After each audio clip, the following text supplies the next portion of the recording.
Good morning, good afternoon, good evening. I'm not sure where you are tuning in from, but I want to make sure that you know that I am so grateful that you're here. Hey, Missy.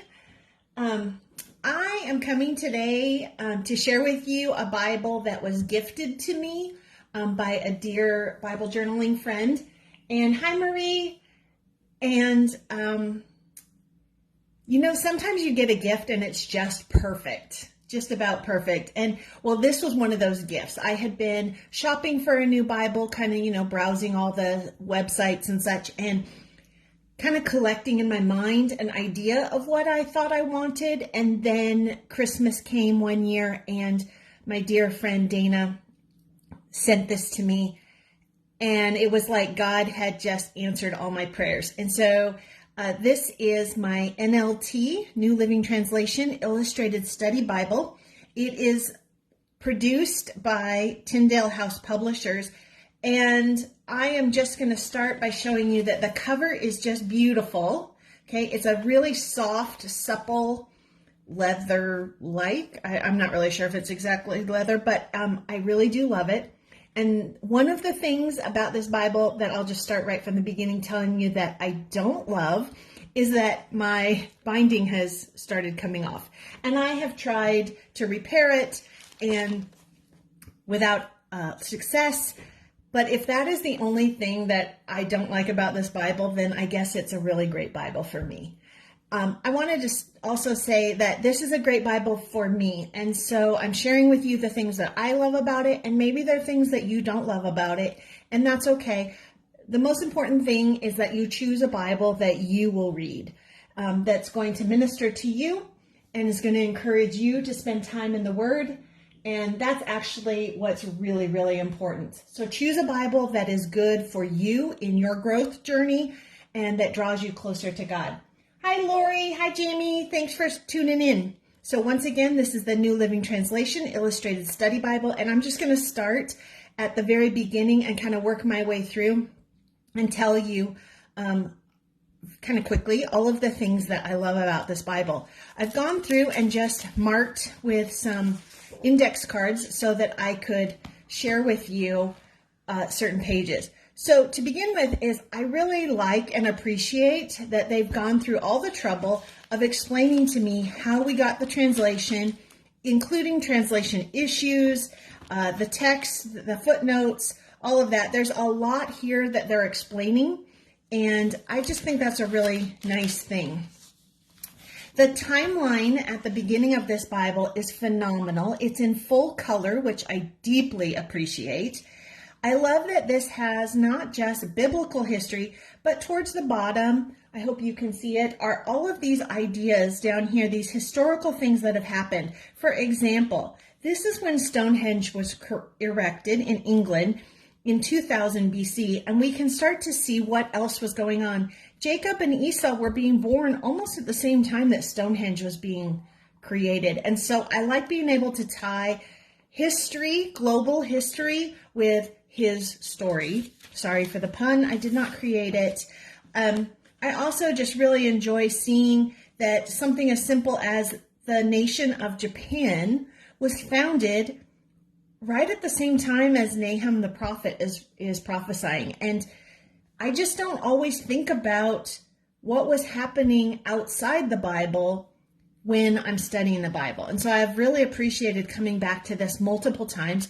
I've also liked seeing the overlapping of the prophets. Very helpful here to know who was prophesying at the same time.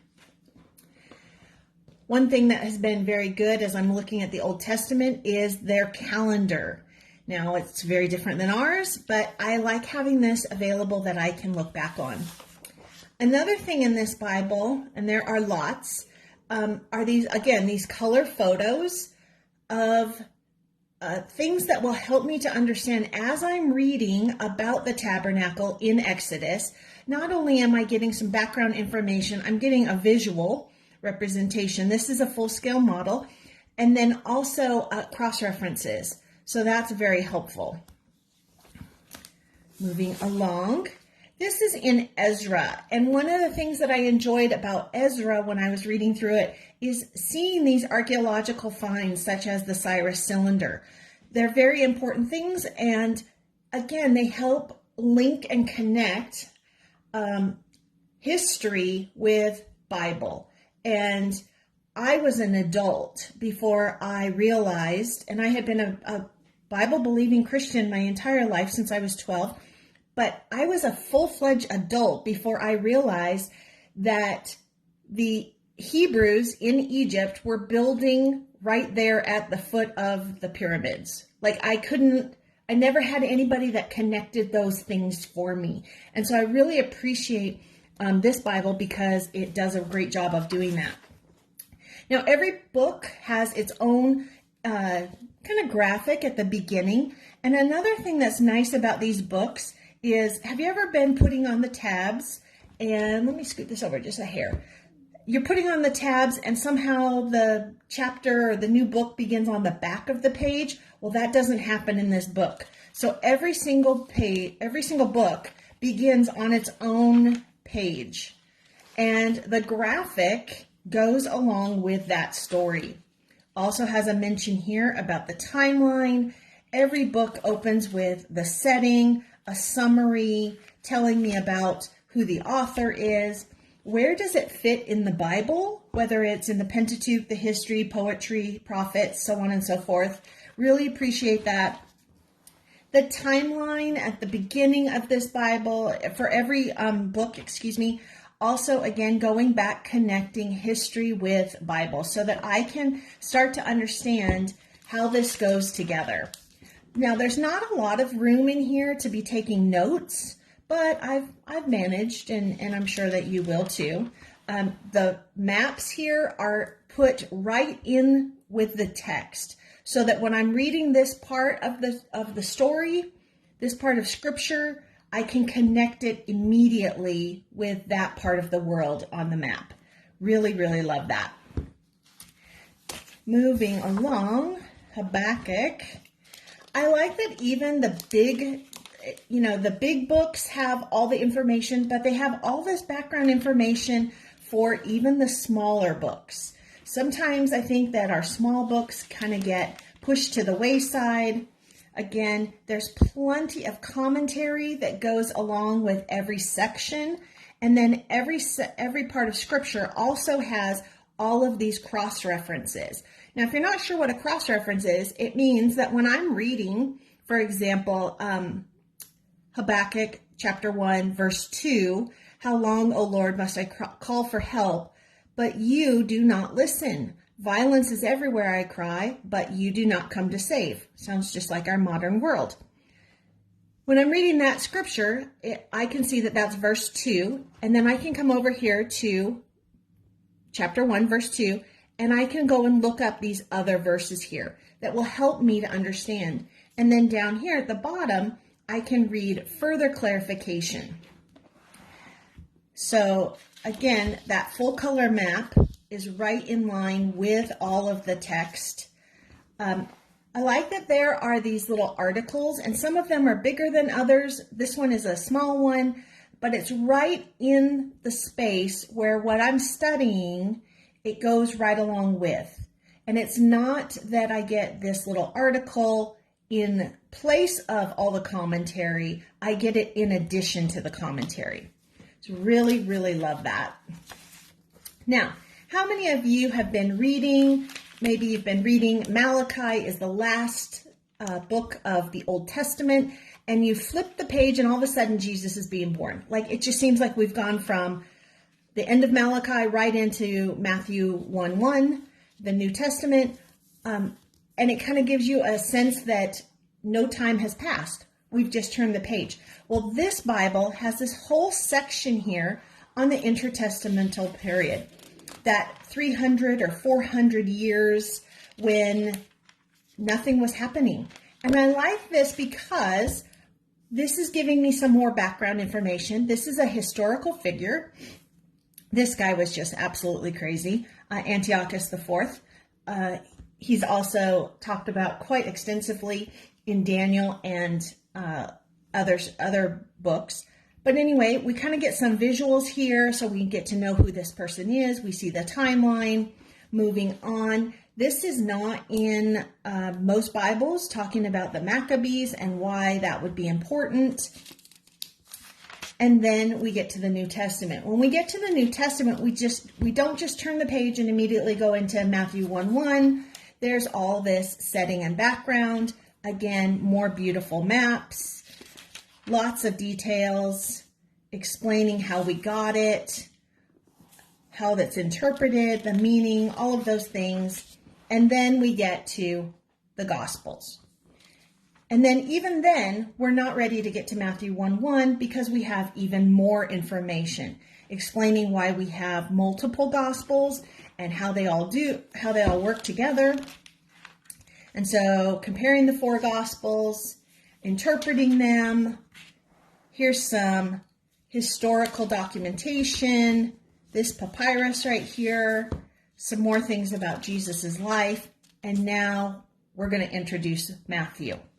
So we're going to introduce the book and get all this background information, and finally we're going to talk about or get to Matthew 1:1. So it's quite a bit of information. Now, do you have to read it all? Of course not. But it's really nice to know that there's all of these pages. This is a lot of pages right here. They're all kind of stuck together, but you can see that's a good amount of pages. Lots of information just in the intertestamental period. That period from the end of the Old Testament before we begin the New Testament. Moving on, I love seeing the harmony of the Gospels. This is not a short graphic. This is actually pages and pages for consideration. Really enjoy that. Like seeing which stories appear in which gospel and why. Now, after we finish Acts and before we start Romans, there's going to be this section where we talk about Paul. Who was he? Why is this important? What did he write? Why do we need to know this? And then we're going to begin with Romans. Moving on a little bit more. Philemon. Most people may not even know where Philemon is. Let me tell you, this was one of the very first books of the Bible that I read when I got this Bible. Now, don't ask me why, but it kind of gave me the feel and the flavor of this Bible right from the get-go. Start out with that really nice graphic. We've got the date here. We've got some information here. And I have to say, I don't know that I really understood Philemon until I studied it here. This is a very sweet and amazing story. So good. Lots of commentary. Even though it's a short book of the Bible, it deals with slavery, a very tough topic, and yet it's still handled here. And then when we get going, then we're going to go on to the other letters. And again, more information before we get going. Back here, Hebrew and Greek word studies. Now, if you are just starting out like me and you're loving all of the word studies that we're doing in the different groups that I'm in, this is such a great place. All of these Hebrew words, and there's pages and pages and pages. But the nice thing about this is you get the word, you get the definition, and then you get all these references. So there's lots of places for you to go and study. And then we get some Greek words. And keep going. There's a lot here. Now we have an index. The nice thing about the index is that it tells you not just where to go. This one says, for example, 1 Samuel 22, 20 to 23, but then also tells you the quick reference for the page number. Again, full color. How beautiful is that? We have a normal index, and then we finish with a concordance. A concordance is basically a place where you can go if I wanted to look up a certain word or a certain person or something. If there was a topic that I wanted to study, for example, let's look and see what they have for faith. Faith, F-A-I, faith. if I needed to study or wanted to study about faith, faithful or faithfulness, I could start looking up all of these scriptures. So there's a lot here. Okay. Is it exhaustive? Probably not. But especially if I'm looking for a specific verse, it makes it very easy for me to look for that. And then, as most Bibles do, this Bible ends with the maps. Again, the maps are full color and they are really beautiful. They're glossy but not shiny, if that makes sense. So, very nice back here. Lots and lots of choices. So this is, like I was saying at the beginning, my, go back to the front. This is my New Living Translation Illustrated Study Bible. I love it, and I hope that you will consider it if you're looking for a new Bible, or if you have a gift that you need to purchase. This would make a great gift, because it did for me. I hope that you all have a wonderful and blessed day. Just love the people around you, because you don't know what people are going through. And so shine the light, guys. Thank you so much. Have a good day, ladies.